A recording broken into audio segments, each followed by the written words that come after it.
Hello, and welcome to the Perry Connection. I'm your host, Jessie Barth, and in our studio today is Eric Kelly, Mr. Music Man. Hello. Yes. Hi, Jessie. How are you? I'm so glad you're here.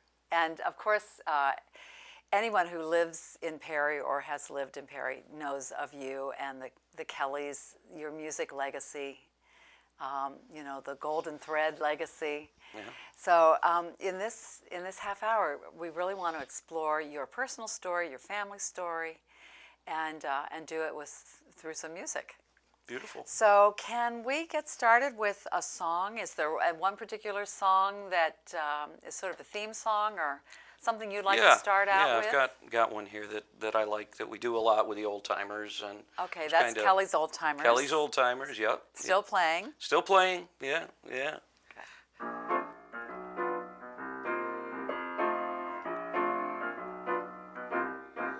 Grab your coat and grab your hat, leave your worries on the doorstep.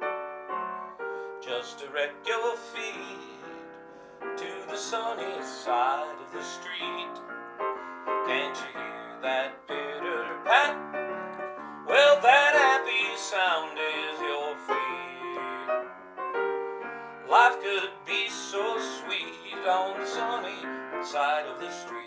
I used to walk in the shade with those blues on parade.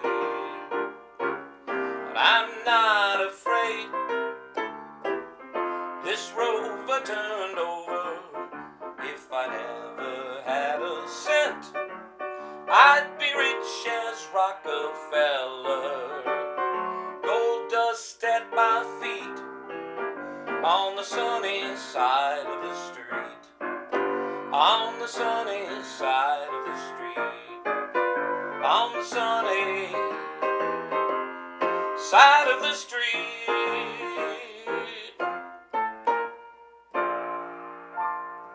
There we go. Yay! I will applaud on behalf of the audience. Thank you. Great job. Thank you. Does that song have some special meaning to you? Yeah, there was a connection with that with Don Vogel. Reverend Vogel was a very good friend of mine, mentor of mine, and my father. They were also very good friends, and there was some things that came to light at my dad's passing that connected that song even more with those two and with me. So it's actually probably more special now to me than it was 15, 20 years ago. Can you share that with us? Well, it was the one baccalaureate service many, many years ago. I think I was actually still teaching at Perry at the time. And Don Vogel gave the sermon for that night at the baccalaureate address and the service. And his sermon was take a walk on the sunny side of the street. And it was the only sermon that I've ever seen at a baccalaureate address with just a bunch of teenagers that got a standing ovation. Oh, and great. It was beautiful. Just a very upbeat, positive message. So all these years I've loved it. And then at my dad's passing, when talking with Reverend Vogel, and I never realized this, it was my father and him having a conversation one day, 6 months prior to the baccalaureate, that inspired the sermon. So it kind of came full circle. Full circle. Full circle, and just very neat. Yeah. The way those things work. Yeah. And knowing both of those men, each one has been on this show, so it's been a privilege to interview them. Don Vogel is still with us. He's in his 90s. He is a World War II vet. Correct. And it's funny, I remember Don telling me when he was a child, he used to see the Civil War vets marching in the parades. Yes. Yeah. Yeah. And we're losing so many of the World War II vets. Oh, yeah. Not a lot of them left. Yeah. We play for them quite often at the VA hospital over in good. Batavia, but there are not many left. Mm-hmm. Yeah. Yeah. And then your dad, such a rich history of music in your family. Can you just talk about that? What Sure. Growing up in such a musical family, do you remember your first experience with music? I would say it would be hard to remember the first because it was just always there. Yeah. I think the earliest memories I have would be of my dad leaving to go play dance jobs. Uh, when I was a kid back in the late 60s, I would say that, Dad played 2, 3 nights a week, sometimes 4 days a week. I know there was previous times in his life he'd played 6 nights a week. And can you describe his playing? Because he was it was an extraordinary Yes. musician, not just sort of a local. He could have played on. Yes, he could professional have. Yeah, stages. we all believe that. He played a style of jazz guitar that was kind of a mix.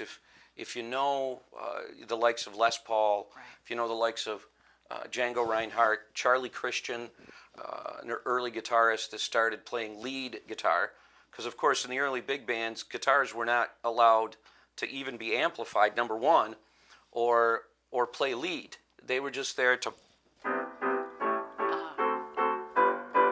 pound rhythm Right. all night long. So Dad started listening to these early artists, I would say probably in the 1930s when he was a youngster. And he took a lesson or 2 or 3 from a local man named Lynn Rowley that lived up on Borden Avenue. Hope I got that right. I think it's Borden Avenue.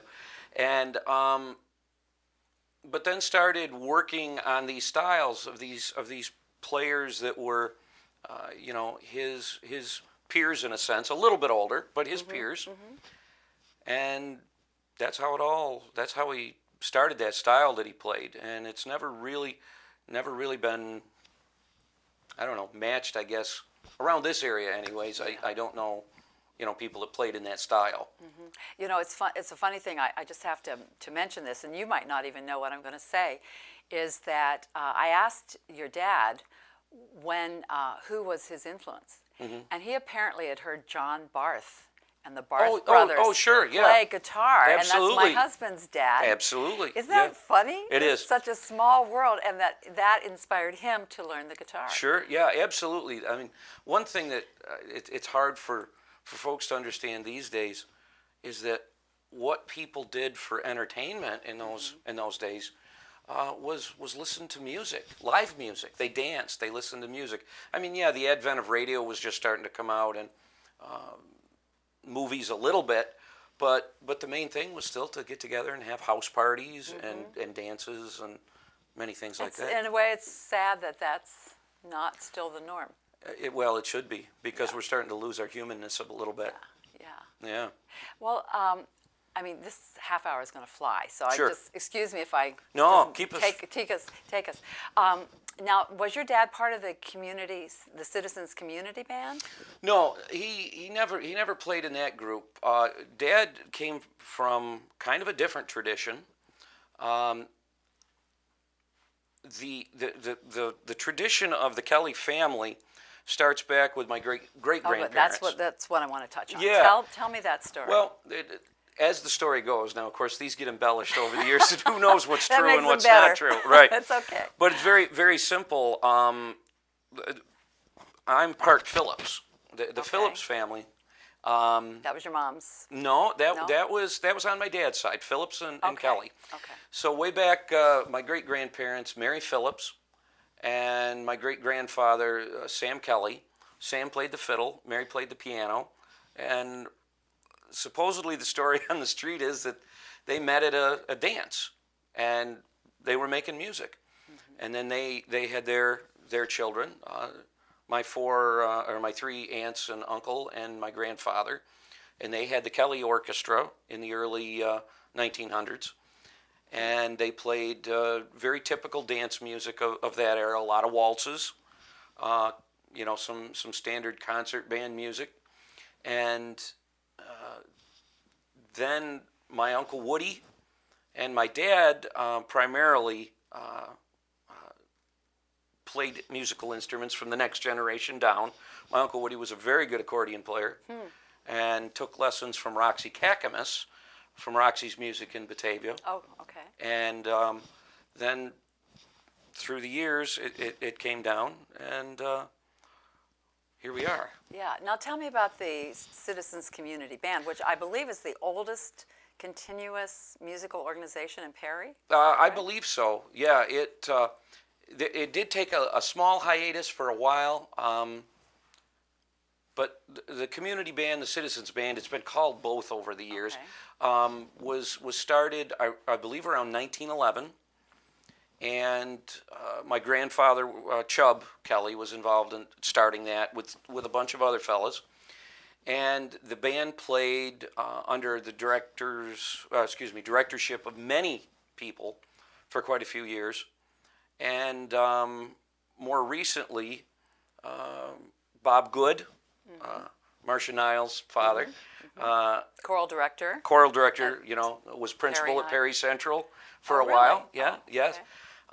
Bob ran the band. I played in the band at that point, and my wife played in the band. Okay. Of course, And what did you play? Trumpet? Baritone horn player. A baritone. Yeah, as a baritone Okay. player. That was my instrument in college, was Really? baritone. Okay. Yeah. And Val, your wife, played Trombone. Played her trombone, yeah.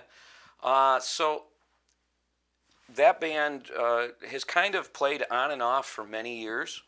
And then after Bob stopped doing it, it didn't perform for a while. So Guy Macaluso and myself decided we'd get it going again. I don't know how many years ago now, 15 or 20 or something like that. And now, of course, you're directing it right now, helping us out, Jessie. Well, I'm happy to do that. It's great fun. But I think, I always say to my husband, I love this band. The people are so wonderful. And you know what it's like to make music.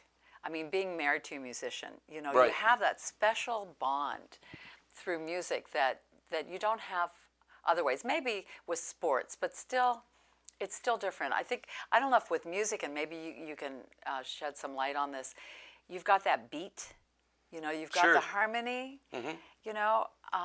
Music is just such a way to share the most intimate parts of your soul. Yeah, well, there's some neat stuff going on with music research right now. If you don't mind, please, that I segue to that just a little bit. That. But neuroscientists are now finding out, using EEG scans, using PET scans, using all sorts of modern technology, they're really finding out that music is probably the most powerful educational tool there is. Because when people perform music, they've done brain scans, and every area of the brain is lighting up and is being used. Boing. Yeah, you got it. The light bulbs are coming on. I know. And it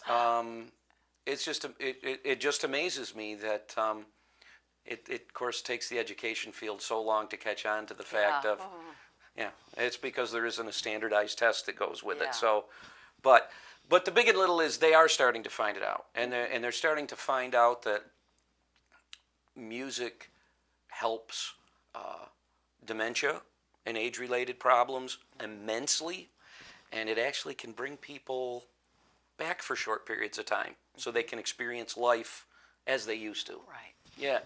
So it's just, and then the connections that you make with music are to me remarkable. Yeah. Remarkable. In some ways, priceless. Well, they are. Yeah. They're kind of, I don't know. I consider them to be spiritual moments that are. That's right. You just all of a sudden you connect. Well, let's talk about connecting with your students. You've been teaching now.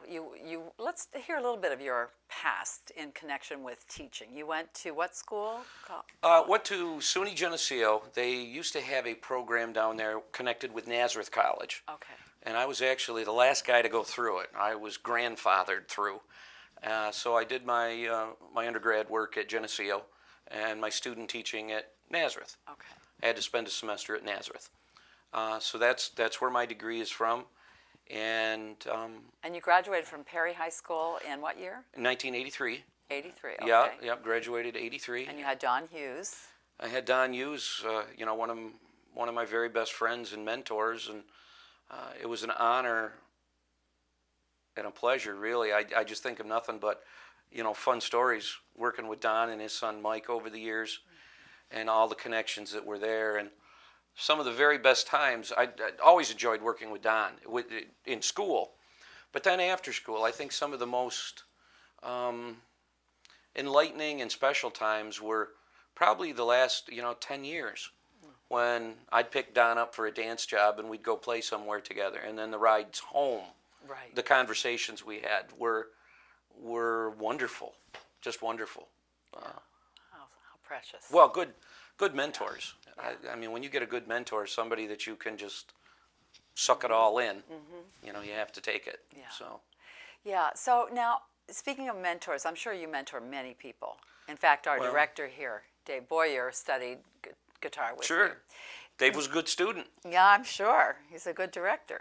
So what about your high school students? You're teaching band now? Teaching band at York Central School. I started out as the choir director down there. I don't think I was very good at that, but you They learn. were lucky to get you. You learn, and then when John Bear, a good friend of mine, the other fellow retired about 5 years ago, I slid over and took the band job. And right now what I'm doing is band, one way or another. It's either middle school and high school band and jazz ensembles. This year I didn't do the middle school band because of scheduling, but and I teach a music theory class and a music recording technology class, and we do all the usual stuff, solo fests and everything that all the schools in this area try to do. Well, yeah, it's so, having been a high school choral director myself, you develop such a special relationship with students through the music, and especially through these, I'm sure you have lots of opportunities and gain many insights into students and their problems, and you're able to help them. And do you have any thoughts about that? What do we need to do to help our students these days? It's an interesting job, and I think in the arts in general, you'll find we get a very broad, diverse population. And at least at York, we get every kind of student. We get kids that struggle in other areas that succeed pretty well in our area. Right. We have kids who are very bright academically. Well, music is academic, so I don't like to use that word. But in the sciences and math and things that are thought of as academic. And we have athletes who that's their whole focus, but yet they still are involved in music. So it's a diverse group of kids. Kids are becoming much more needy these days, as far as needing a lot of nurturing and a lot of emotional support. Things have changed. Why do you think that is? Breakdown of the family. I don't like to sound like a. It's okay. We've all seen that. But you see it, and there's kids that you wish you could just adopt every one of them, because some of them are just trying to live in very, very difficult situations, and you don't even know how they get up and get out of bed and get to school, let alone do what is expected of them. Right. So yeah, hopefully you can help them, encourage them along the way, tell them to, absolutely do what you love. As school districts, sometimes we get it right, pointing kids in the right direction, and oftentimes we don't. I remember very well-meaning people, even when I was in high school, who still couldn't get it quite straight, that it was more important for me to be down in the music room practicing and writing music or whatever I wanted to do than it was to worry about getting my whatever math class I was struggling through at the time, trying to get that grade up to a 95. Right. And there's nothing wrong with working hard. Don't get me wrong. It's not what I'm saying. But hey, if you have something you love and you're passionate about, go do it for the rest of your life. Right. Find ways to make your living. Right. Yeah. That's right. Well, and you have so many passions. You've got so many irons in the fire. But one of the, I'm sure, your greatest passions is your family. So let's just talk. Sure. Just a moment. You have 2 children. Yep. And tell me about your family. Well, my family, my wife and I have been married for 30 years. Congratulations. Yeah, well, yeah. That's a... Goes fast, doesn't it? Yeah, you blink and all of a sudden it's 30 years. And, well, Yeah, so we were married very young. Val and I were married at 20 years of age, and of course, we knew we were crazy, and everybody thought we were crazy. But somehow, why would you change anything? Because then everything you've worked for and you have wouldn't be the same, and it's wonderful. I have a great lady that I'm married to, 2 kids that I love more than anything in this world. You know, more than my music, more than anything. I'd gladly give everything up to help them in any way I could. And So, their names are? Liam and Elise, yep. And they both love music. Elise is pursuing music in some fashion, you know, as a career a little bit. And they're at the age where they're figuring their lives out too. So they're going through that. And my mom is still alive. And of course, we have a big extended family out there. Boy, you sure do. With all the I Kellys. When I moved here 10 years ago, I figured, oh, everybody's related to a Kelly. Yeah, somehow everyone, you know, it's a Kelly. Yeah, and there's other families like that too. Yeah. You know, it's small town life, but I wouldn't trade it for anything. Me neither. It's beautiful. You know, I always had. I understand people needing to get away and figure themselves out, but that was a desire I never had. Yeah. I just moved down the street. Yeah. I live here where it's safe. Yeah. Hey, well, listen, I know I want to talk, this is very dear to both of us, and that is just sort of your spiritual journey and your spiritual life. And I was talking to our good friend Michelle Reckberger, and she told me that she heard you do a sermon one time with your keyboard. Sure. So could you just sort of talk about the message with that? Sure. Well, I think probably. Do you want to talk and play? Yeah, we'll just talk and play. Okay. I kind of think that one of the things that I've discovered with music, and of course, if you look back at the Christian tradition and a lot of traditions in general, whatever it is, but the Christian tradition, music is always there and been a part of it, from the Old Testament scriptures to the singing in the New Testament. And to me, it just is a logical step to take a look at why that happens. I believe that music is a very spiritual thing. I believe it's a gift from God. I believe it's something that's part of everything we are. It's just part of that humanness that we are. And the way music has been transformed and used through the ages, it really is a mirror to our lives, or depending on how you look at it, our lives can mirror the music can mirror our lives. For example, I think what I talked about in that sermon was the fact that how we have so many different ways of expressing music, as many as we have emotions and moods that our life go through. We have,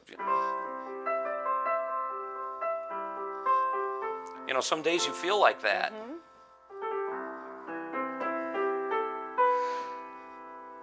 Moments when there's tension in our lives. Music, when played correctly, and jazz and classical music does this great. Some pop music does, a bit more sophisticated pop music, but music is a series of resting places and tension and release and tension and release. For example, there's a resting place. It feels pretty good.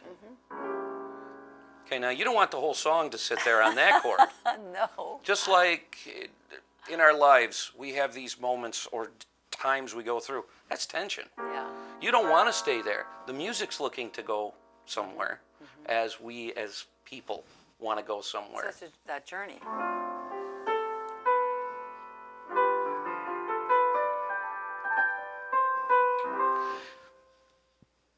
But I think as human beings, and you know, this I think is indicated throughout. If you read the scriptures, or if you're a student of life and you're observing life, we are all wanting to get somewhere. And to me, of course we're wanting to get home, what I call home. And music is a reflection of that. And one of the most simple examples, let's change the key. We won't use the key of C anymore. Okay. We'll use G.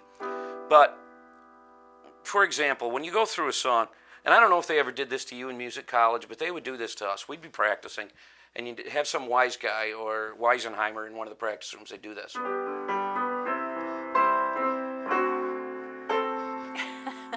Then they'd walk away. But you know, there's a lot of life in just that simple progression.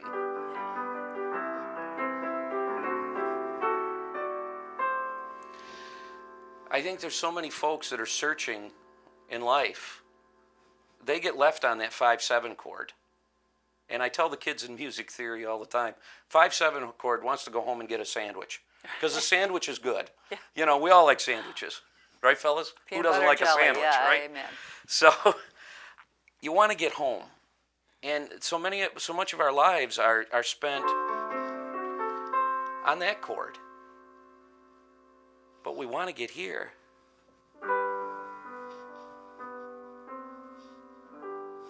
That's where we want to get. Back to the tonic. Back to the tonic. Back to the resting place where there really is peace and resolution. Right. That word resolution. And then there's so much that goes with it. Oh my gosh, I mean, you have the rhythm of that life. How does that work with this? And then the harmonizing with other lives. Exactly. And where you make chords. That's right. And that's why music is so special, especially performing in a group, because you have to take, and it's kind of, I guess it can be equated to the way we live our lives. Mm-hmm. You have to take those individual skills that you learn and you practice, and you hope you hone to a point where they're pretty good. But then you can't stop there, unless you want to just be a soloist virtuoso. You know, and be a ham and be out in front of everybody. And that's okay on occasion. I think it's cool. But when music really becomes cool is when you become part of the band or the chorus of the orchestra. And then you just can't sing louder or play louder than everybody else. Right. You've got to blend. You've got to watch your conductor. That's right. You got to watch the conductor. Listen to the conductor. Do what they say, and then all of a sudden, this beautiful work comes out. And that's like that, but that's how we live. Right. And if we can get to that point, you know, and in Christian terminology, that's, I think, what we're shooting for with this idea of the kingdom of God. Mm-hmm. The kingdom of God. That is what we're looking for, is for all people to come together. Sort of all together in the choir. All together, that's right. And it doesn't matter if you're playing a double bass saxophone and a flute. But if you learn how to make them blend with everybody else and everything else that's going on, then we're getting there. Yeah. How did you get where you are? And you're now past the pastor. Can you talk about that? Yeah, Perry Center. Perry Center was my church growing up for about the first 20 years of my life, and then I was drawn to the United Methodist Church, which I'm still very close with. Pastor Doug Wilson married Val and I, and he is my main spiritual mentor, along with my dad. You know, two different ways, wonderful men. Yeah. Oh, Doug is an incredible man, and it was just, I felt home there, and started doing lay speaking around at various churches, and then Perry Center came to the point where they were looking for somebody, and I just kind of felt a call, and I felt, well, I have two home churches. I have two places that I call my spiritual home. And I was ready to, you know. Yeah. Well, fill a need, too. They needed you. Well, and it's working well. It's working well. So how do you do that? You teach all day, and then you have a church, and then you have a family. Right. And you play your gigs. Well, I have a very understanding family. My wife is very understanding, and most of all, the church folks at Perry Center were very. I counseled with Doug Wilson a lot, with my wife. Is this something I can actually do? And I decided that we could, because of the folks at Perry Center, that they understood fully that I couldn't give them, you know, a full-time pastor job.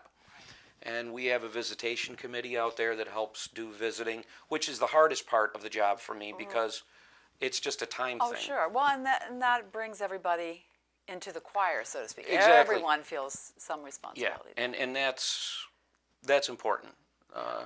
And what my designation is I am a local licensed pastor. I am not ordained. I have not been to seminary. I read some books, did some schooling, did a variety of things like that, and the UCC church body, says, okay, you're good now. Good. Good. Well, I have a feeling we're going to have to end pretty soon, which I hate to do because we could just talk more and more and more. I know. It's been my pleasure. Do you have a song that you could... Sure. Or anything else you want to say about, growing up in this community, Perry? Sure. Perry is a great place. It's very loving, a very warm place. For kids that are graduating, go out and explore a little bit if you need to, but never forget it's okay to come home here. And if you're doing a job where you have to work in Rochester or Buffalo or wherever, you're 40 minutes away. Mm-hmm. It's not a big deal. Yeah. Small town life is very precious. Very rich. It's very rich and very precious. So. Good. Well, and I must say in Perry, we have such a rich musical, artistic culture. Oh, it's incredible. For a small town. Yeah, the number of people who blessing. Are artists and musicians and everything is incredible for a small town. It is. Yeah, absolutely. Well, you are just such a precious person. Oh, please. I know. I know you're modest. I know, but you give and give and give. I've seen you. You always show up. There's no big ego. You're always ready to give and to do it in such a grand, selfless way. And well, that's appreciated. I try to do that. Your parents did a great job. I had very good parents. Raising you. Very good parents. Yeah. Yes. Well, and I'm sure you're a wonderful dad too. So why don't you play something special that's near and dear to your heart? I have no idea. This song just came to me, and I know Val and I have sang it at weddings. And it's not a jazz tune or anything. It's just a very simple song by John Lennon. Grow old along with me. The best is yet to be. Face the setting sun. When the day is done, God bless our love. God bless our love. Grow old along with me. Two branches of one tree.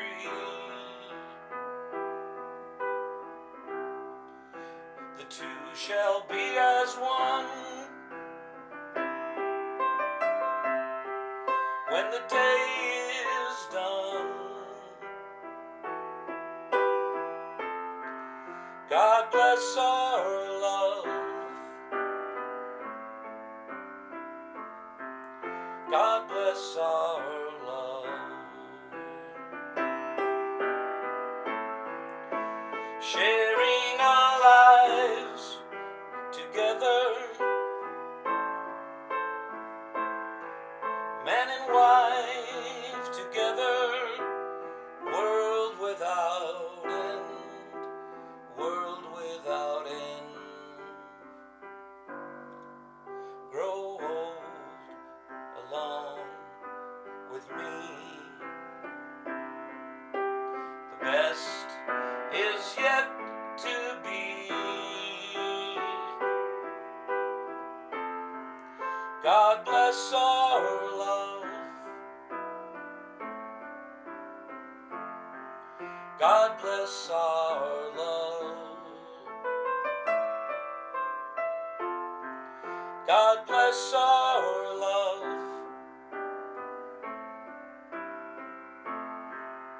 God bless our love. There we go. That's beautiful. It's a beautiful song. I've never really heard that.